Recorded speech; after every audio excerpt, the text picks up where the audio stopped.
Yes.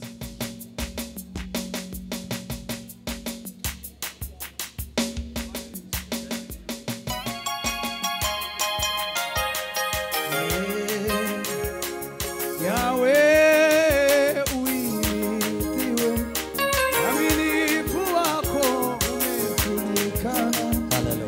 Kwa mataifa yote ya ulimwengu. Yahweh, imba Yahweh, Yahweh uimidiwe, Uaminifu wako umejulikana. kwa mataifa yote ya ulimwengu. imba Yahweh,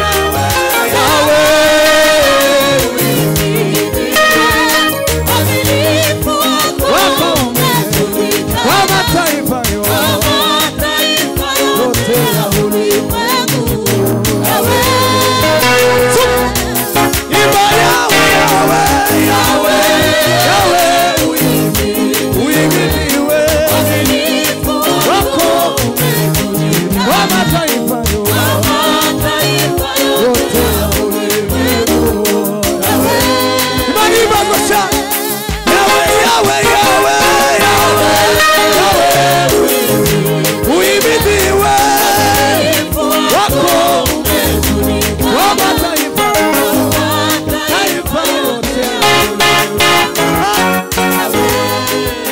Yahweh, Yahweh, Yahweh, Yahweh, Yahweh, Yahweh, Yahweh, Yahweh, kwa mataifa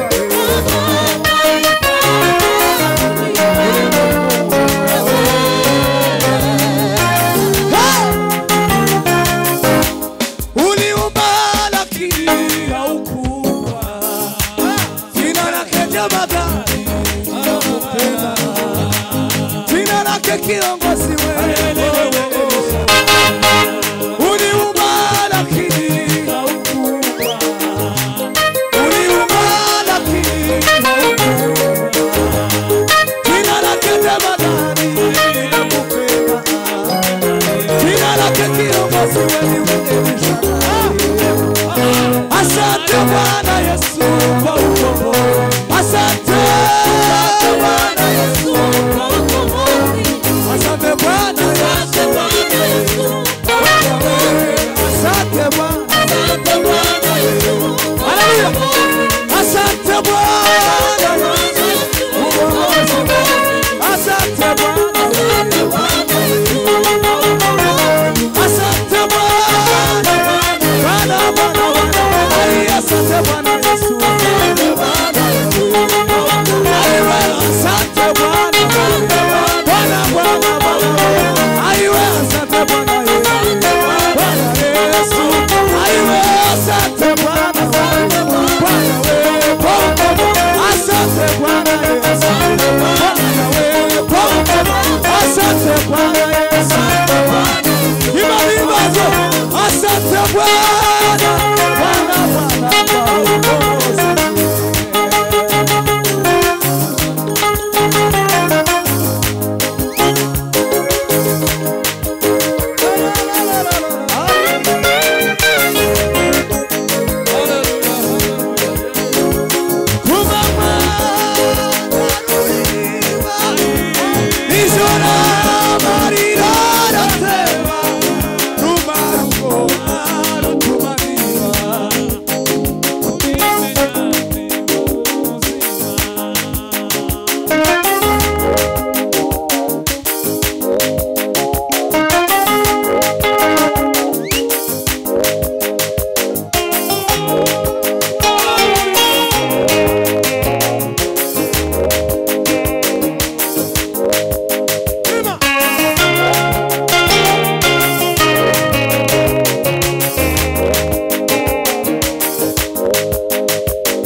Mwaze mureke nanje turebe nimba tubona ibyo tuvuga hanyuma nanje ndavyina nyuma turemba tu biribuza kugenda neza. Tusome ijambo ry'Imana Luka 18 Luka 19 sorry Luka 19 umurongo wa 9 wonyine. Luka 19 umurongo wa 9. Yesu aramubwira ati uyu munsi agakiza kaje muri iyi nzu kuko nawe uri umwana wa Aburahamu. Amen. Yohana 4:19. Yohana w'intumwa. Yemi hano tiyagume gutya yicara umuntu uzi gucuranga. Ngaho nawe haguruka wa. Hanyuma mwicaranye ama mikrofone zomfasha. Ari kibazo? Muzicarane. Wamuhaguruka wa. Kandi nima kugoye wamusubirayo. Nushaka kumukoreho gusa. Ko je ndayikunda cyane. Yes. Yohana 4:19. Umugore aramubwira ati databuja menye yuko uri umuhanuzi. Yes. Amen. Umugore aramubwira ati databuja menye yuko uri umuhanuzi. Turashima Imana yaduhaye umwanya nkuko twatubivuze tukaza gutarama. Yes. Imana ibikoze himbazwe. Ndabashimira abavandimwe bo muri ministeri narirubuye. Kandi nirubuye vuba. Twabikoreye kuri telefone rugabira amambwira ngo ohereza foto. Ndayohereza. Ariko icyatumye jewe nzatinda ku bintu ariko akantu kamwe kamfashe gutya. Nuko mbangiye.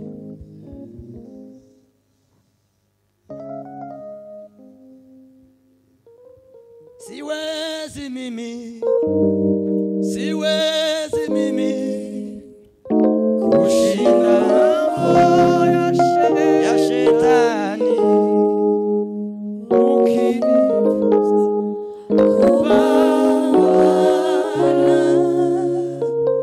Itashinda tena zaidi.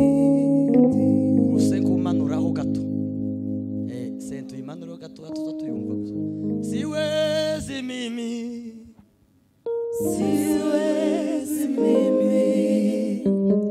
kushinda mambo ya shetani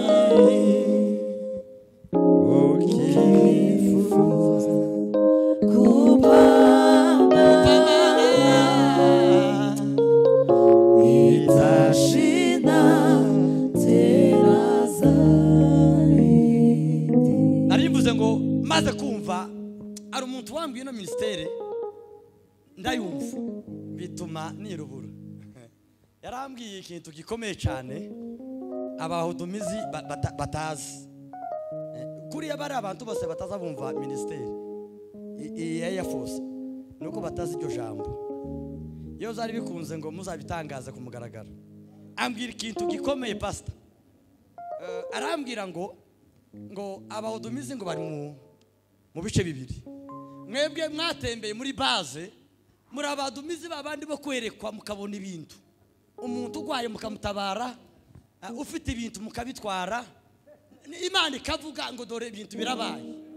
Abona ababase. Arambwira ikintu gikomeye cyatumye inza muri ya force. Arambwira ngo twebwe bakompanyemo ngo duhora mu mashimwe. Njyana yacu ngo na mashimwe. Numva mwarakuze. Hata usiyafanye hayo yote bado nitaamini. Waweza tuma neno ya uzima libadilishe yote. hata usiyafanye hayo yote bado nitaamini. Haleluya. Haleluya. Naho muba kubera ko mutatubwiye kuva kare nubundi Yesu yaravuze ngo mushime naho guhiga n'ibindi na yapre ariko mugora mu buzima bushima mwataho ibintu piro ngibo kandi uzarebe ni njyana yo gushima. Ni njyana yo gushima gusa tukabwira Imana ngo warakoze niki warakoze hanyuma bazi nayo ikavumbura ibintu Imana nekaganira n'ababaziriye n'abandi bakuru b'abayumbe bakuru bagahora mu mashimwe. Imana ibayeze umugisha. Ndashima Imana kuba turi hano rero, kuba turi kumwe n'abapastori. Imana ibayeze umugisha. Pastor kuva muri Aveste ni inshuti yanje cyane pe. Imana ibayeze umugisha. Shaka Imana ibayeze umugisha, nawe ni inshuti yanje birenze. Hanyuma ngiye kuganira minota mike ijambo rivuga ngo guhura na Yesu. Niyo teme indimwe muri iki gihe, guhura na Yesu. Aho twari kumwe mu minsi ishize hariya umoja niyo kandi naganire muri kesha, ariko numvise kandi nongera kurivugaho guhura na Yesu. Guhura na Yesu, iyo duhuye na Yesu nukuri uko dusanze siko azadusiga. Iyo wahuye na Yesu neza mugahura nawe gutya pilo, uko gusanze siko azagusiga. Umugore umwe ngo wari urwaye ng'imyaka 12, Bibiri zivuga ngo atanga ibintu byiwe ku bitaro bitandukanye ngo ariko birananirana. Bwana sifiwe. Se wa wicaye wa umwamageze kwirimo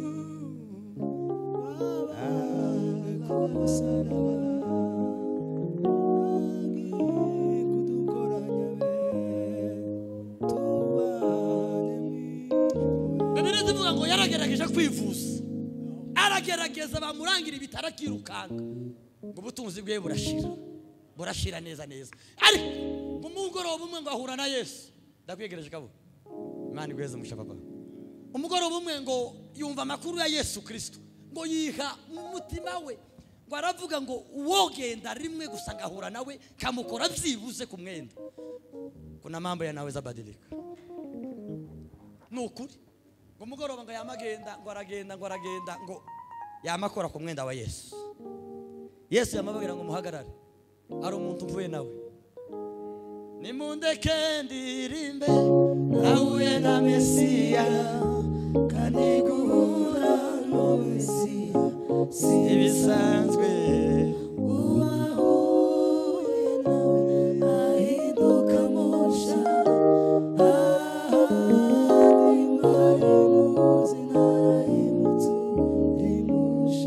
haleluya. Abifuriza guhura na Yesu muri mugoroba.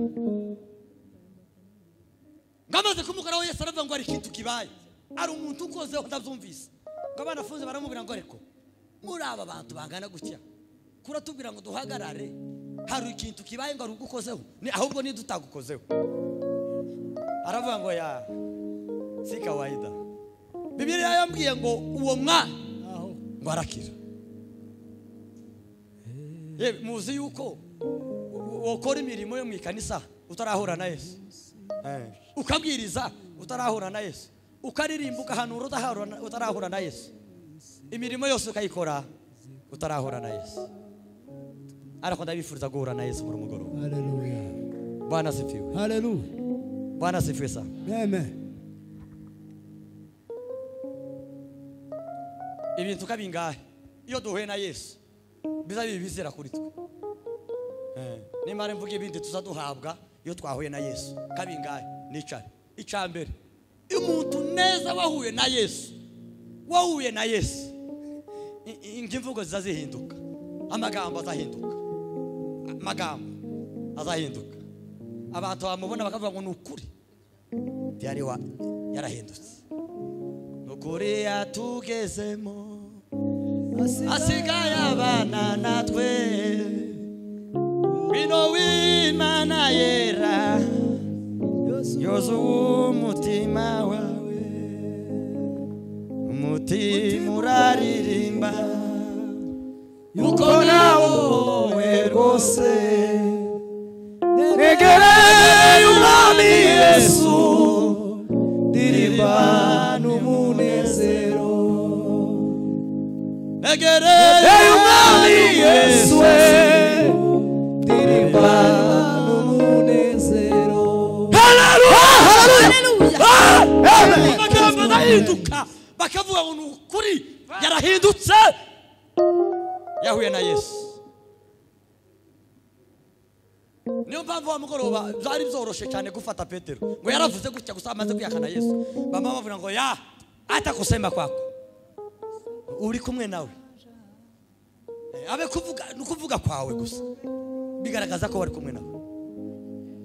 Iyo twahuye na Yesu amagambo yacu azahinduka, imvugo zacu zarahinduka. nawe nibakubaza Ikukia la la la nawe uzababwire Yesu wangiriye neza. Nibakubaza kuko uhorana amahoro nawe uzababwire Yesu wangiriye neza. icya gatatu ingeso zacu, icya kabiri zazihinduka. Ingeso zazihinduka. Abari bakuzi kuva kera uri umusambanyi, uri umusinzi, uri iyo wahuye na Yesu zazihinduka. Haleluya, Hallelujah. haleluya. Amen. Abantu bakubona gutyo utavuze bakavanga n'ukuri ngo yarahindutse. Narabasekeje umunsi umwe hariya muri veye, ndababwira ngo umunsi ikizwa abantu banze kwemera. Zangaragara kandi muto ariko sindi muto. Kuko ibintu nakoze rimwe na rimwe biza bisiga abantu kubera akabiri bakavuga ngo ese yabikoze ryari ko yakoze nk'ibintu ryari. Ariko umunsi nakijwe gutya nariko ninjira mu kanisa abantu bakanga.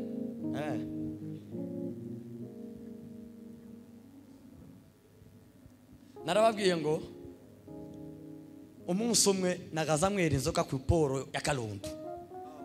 Abantu bazivira Kalundu kamwera inzoga kumva sinyuzwe, umutima ukambira ngo ndangirize Kiliba. Kiliba Territoire yindi aho viri tangirira na yekera kama fata imodoka kama aja mu Kanyanga Kiliba ariko umunsi umwe tuja mwivuga butumwa ngo ngere muri kadese gutya kandi nabaye ubuvira imyaka 16 tazi kanisa y'abanyamurenga uribo abe narimwe amaze ndafatwa umunsi umwe barwanama turahuduma ibujumbura turafatwa namafatwa mwihuduma namafatwa muri yoduma namaja mwivuga butumwa barambira ngo bafite ivuga butumwa tugende twamasogere buvira ngo tugere buvira muri kadese ngo ninjire abantu bakanga. waje kugira gute Niwo mugoroba nabonye abagore barise Sauli imvugo yiwe ni hame tegerezo umunsi n'isaha ubwari data wabivuze bizoshika n'umugabo w'umunyakuri ibihamya birahari iyo yuguruye ntawushobora kugara. Haleluya, haleluya, Haleluya. Iyo twahuye na Yesu ingeso zacu zazihinduka, abantu batubona ubu nyine nta muntu ukibipinga. Basigaye babwirana ngo mukiranutsi ngo yabaye pasteri ngo yabaye pasteri kandi tari we kubera ko nahinduye, ariko nuko nahuye na Yesu. Haleluya. Icya gatatu. Amen. Amen. Ngo ingendo zacu zazihinduka. Ingendo zacu zazihinduka. Mwari muzi ko abapagani bagira ingendo zawe yemwe? Je nzanama nibuka yanje nkiri umupagani. Hakika. Mwebwe ntabo muzamubona hano. Mutavuganye nawe ukamuvuga ngo uko biri kose uyu ni umubandi. Tarahura na Yesu. Kubera ukuntu utari kwagenda gusa. Ndangiza.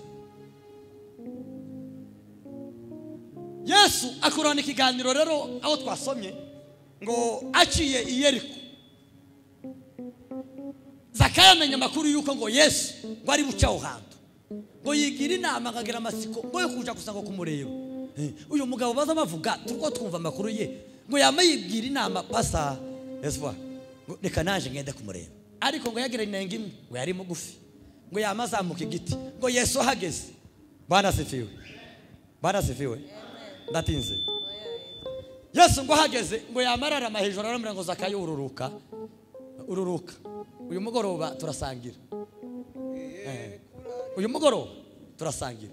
Yahuye na Yesu gutyo umunsi yahuye na Yesu ngo bakiri mu nzu Yesu atabwirishe atasomye ijambo ngo yama yihana yamavuga ngo ibyo mfite zose nariganije abantu ngo ndabibasubiza ndetse n'umutungo wanje turawugaba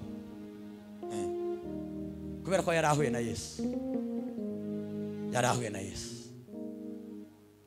icyo kiganiro aho twasomye muri Luka n'amakuru y'umusamariyakazi ngo ahuye na Yesu ngo bageze ku kidendezi cya Yakobo ngo bahageze ngo bahura na Yesu. Bibiliya yambwiye ngo Yesu ngo ari mu ngendo ngo arushe ngo aricara kuri icyo kidendezi ngo abana afunze biwe ngo baja mu muhana mu mudugudu ngo gushaka ibyo bajya ngo bari barushe. Yesu yamaye yicara ahandi ngamaze kwicara ngo ahamaseruka wa mugore ngamaze kuhagera ngo bakorana ikiganiro ngaramubwira ngo wampaye ku mazi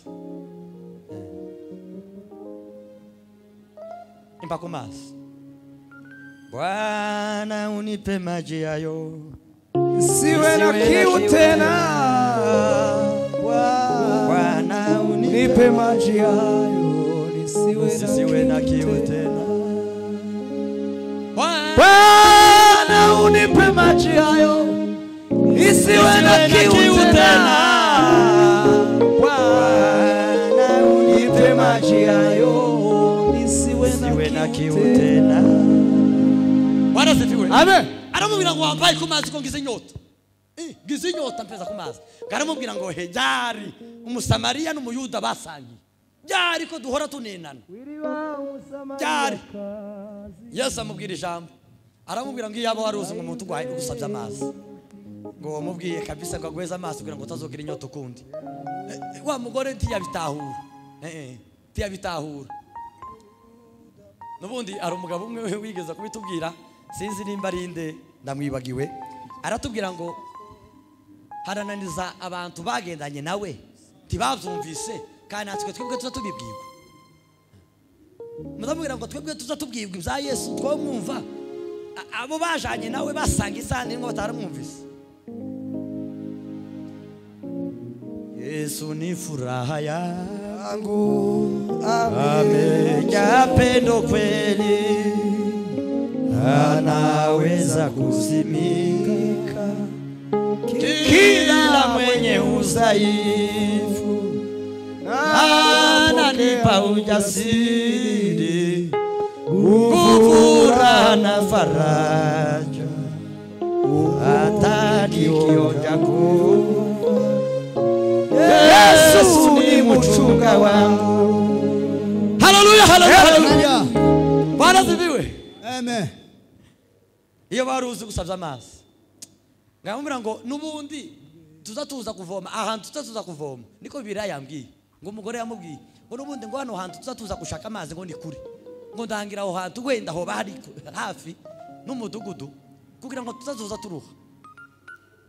Mutegere kuntu Yesu yamaze inyota muri ura mugore aramubwira ngo genda uzane umugabo wawe inyota yamishira. Yarahuye na Yesu nahuye na Mesiya kandi guhura n'uwo Mesiya zisanzwe uwahuye nawe ahinduka musha bari musinara imusundisha. Reka tange haleluya. Haleluya. Haleluya. Bwana sifiwe. Haleluya. Bwana sifiwe. Bibiliya yambwiye ntabitinzemo ngaho umugore ngo yamayirukanga mu mudugudu yamagenda ngo nimuze nyabona murebe ibintu bimbayeho. Ari umugabo uri kumbwira ibintu zose byanje. Iyo wahuye na Yesu ibintu bizabihinduka. Ibintu bizabihinduka. Ibintu bitatu bangirijeho zo duhabwa iyo twahuye na Yesu. Cyambere ngo tuzatuhabwa amahoro. Iyo uhuye na Yesu duhora mu mahoro. Ubu buzima turimwo bo kubura kahunga ariko tukanezerwa. Ari umuntu ayivuze neza ngo murebe ukuntu abantu bazaba banezerwa umunezero udashingiye ku kindi kintu. Si ikindi papa tudafite kofi abana bari burara si ikindi biro ni amahoro twahuye na Yesu. Amahoro Yesu atanga aduwaku engi ibibazo tukabibona ibitariyo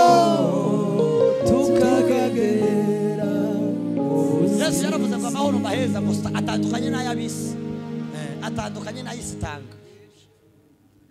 Iyo duhuye na Yesu tuba mu buzima bw'amahoro, tugira amahoro. Icya kabiri, wahuye na Yesu, wahuye na Yesu, wahuye na Yesu aza yireba, aba mu buzima bwo kwireba, tazareba intege nkeya z'abandi.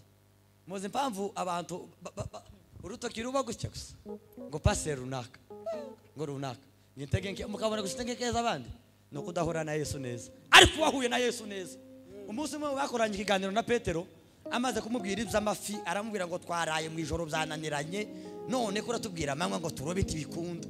Aramubwira ngo terera gusa nije ubivuze. Amaze kubikora kubera ko yahuye na Yesu, yama yibona yarahuye na Yesu, yamavuga ngo nje umunyabyaha ngo ngire gute. Amen, amen. Yarahuye na Yesu. Iyo twahuye na Yesu uhora mu buzima bwo kwibona, utareba abandi. Ibi bindi byose ngo baru no kutibona, no kudahura na Yesu neza. Ariko wahuye na Yesu azayitindaho, tazatinda ku bandi, azayitindaho, azayitindaho. Turatsizwe uvuga iki banuriye bazi. Icya gatatu, ngo duhora mu buzima bwo kunyurwa. Abahuye na Yesu tuzatunyurwa. Yemwe ndabifuriza guhura na Yesu, ndabifuriza guhura na Yesu mu mugoroba.